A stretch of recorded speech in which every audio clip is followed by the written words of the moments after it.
Welcome to the tutorial on LC oscillators. LC oscillators employ the parallel LC circuit to generate sinusoidal oscillations. These parallel LC circuits are also called as the tuned circuit or the resonant circuits. The frequency of the oscillation is determined from the resonant condition of the tuned circuit, and these oscillators will exhibit high Q factor than the RC oscillators. We have seen what is Q factor when we dealt with the crystal oscillators. So Q factor basically is the ratio of reactance to resistance. If the value of Q factor is very high, we say that the oscillator is having higher frequency stability. So because these oscillators have high Q factor than the RC oscillators, they result in good frequency stability. They also use very small reactive elements in the tank circuit, which we will be explaining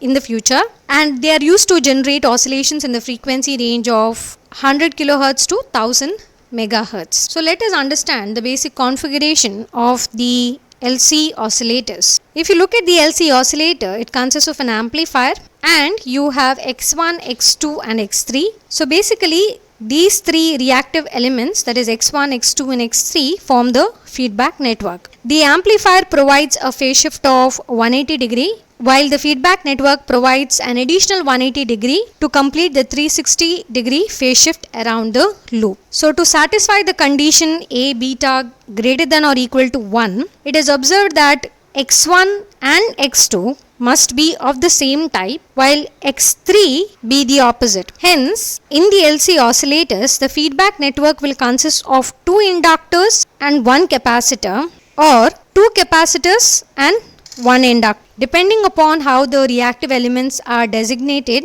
we have two types of LC oscillators, that is Hartley oscillator and Colpitts oscillator. In the Hartley oscillator, we have X1 and X2 which make use of the inductance, and X3 is the capacitance, whereas the Colpitts oscillator makes use of capacitance for X1 and X2, and X3 makes use of the inductance. There is one more type of oscillator which is tuned input and tuned output, which makes use of LC for X1 and X2, and we do not make use of the third reactive element X3 in this particular case. Before we move into detail into understanding what is a Colpitts oscillator and the Hartley oscillator, I would like to explain to you the working of the basic oscillator tank circuit. So both inductor and a capacitor are the reactive elements which are capable of storing energy. So the capacitor stores the energy in its electric field whenever there is a voltage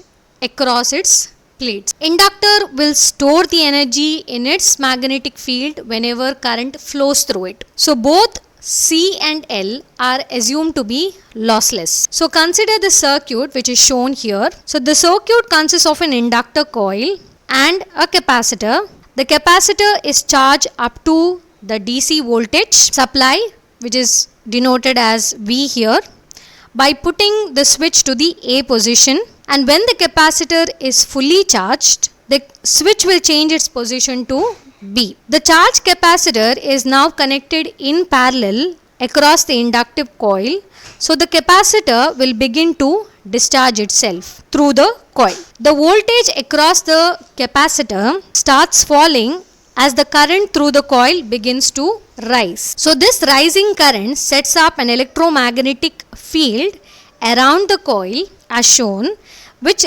resists the flow of current. So when the capacitor is completely discharged, the energy that was originally stored in the capacitor has an electrostatic field is now stored in the inductor coil L as an electromagnetic field around the coil windings. So as there is no external voltage in the circuit to maintain the current within the coil, it will start falling as electromagnetic field begins to collapse. So a back EMF is induced in the coil, keeping the current flowing in the original direction. So this current charges the capacitor with opposite polarity to original charge. The capacitor charges up till the current decreases to 0 and the electromagnetic field of the coil has completely collapsed. So the energy originally introduced into the circuit through the switch has been returned to the capacitor,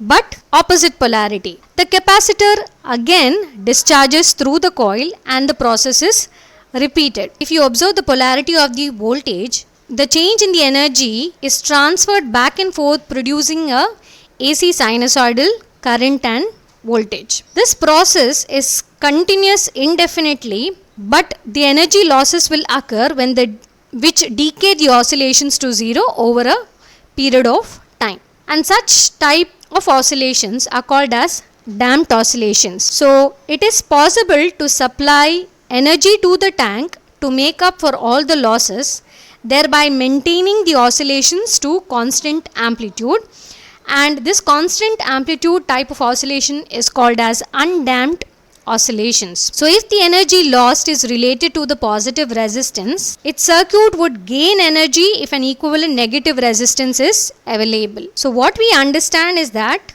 as there is an increase in current, there will be a decrease in voltage and vice versa. And the action of the charging and the discharging is shown in this GIF. As you can see, there is a change in the polarity of the capacitor when it charges and discharges, and when the current moves back and forth between the inductor and the capacitor. Now coming to the LC tuned oscillators, which we are mainly going to focus on, that is the Colpitts oscillator and the Hartley oscillator, which are the two common configurations. Both of these utilize the LC circuit, that is the parallel LC circuit, which is connected between the collector and the base. As you can observe, this is the collector and this is the base, and this is the tank circuit which is connected.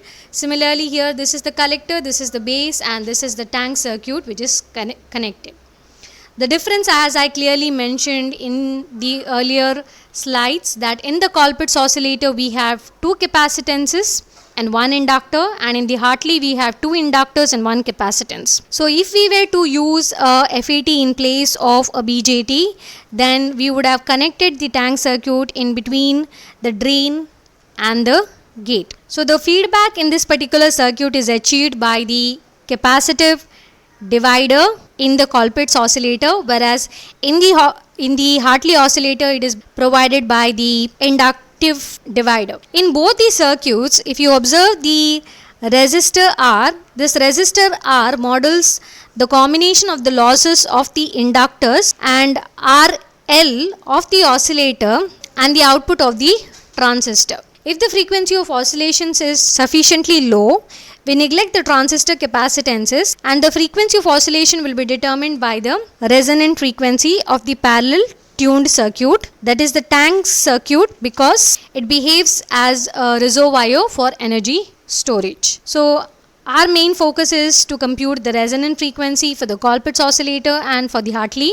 So these are the equations which are being used, and the ratio L1 by L2 or C1 by C2 will determine the feedback factor, and thus must be adjusted in conjunction with the transistor gain to ensure that the oscillations will start. So we'll look into one of the practical Colpitts oscillator and the design of it and solve a numerical. So this is the practical Colpitts oscillator circuit, and here we have made use of an RFC, that is the radio frequency choke, which provides a high reactance at omega naught but low DC resistance. So the LC tuned oscillator utilizes a non-linear IC versus VB characteristics of the BJT, and hence it's termed as the self-limiting oscillator. As the oscillations grow in amplitude, the effective gain of the transistor is reduced below its small signal value, and an amplitude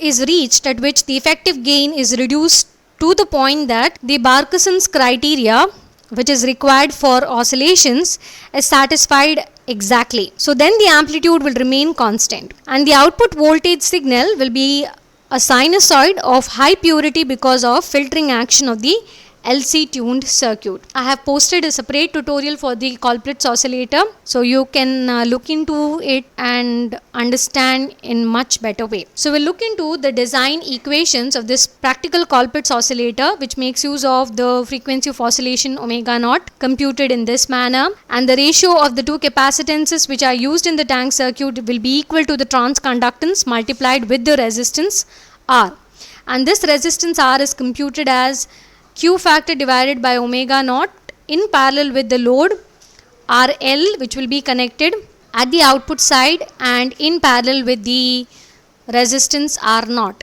if being used. And to compute the transconductance, because we are talking in terms of the DC values, we have IC by Vt, where Vt is the threshold voltage and it's assumed to be equal to 25.9 millivolt, and IC is the value of the collector current. So directly moving on, we have a numerical which says the BJT has an IC of 1 milliamps, omega naught to be equal to 10 to the power 6 radians per second, C1 is given, Q value is given, R naught value is given, load resistance value is given. We need to compute C2 and L. So using the equation for R, we will compute first what is the value of R, we will compute what is the value of GM, because we need to find out the value of capacitance C2. So from this, C2 is equal to GM into R multiplied with C1. So that gives us a value of 0.66 microfarad. To compute the value of the inductor, we will just rearrange this equation, because omega naught value is given,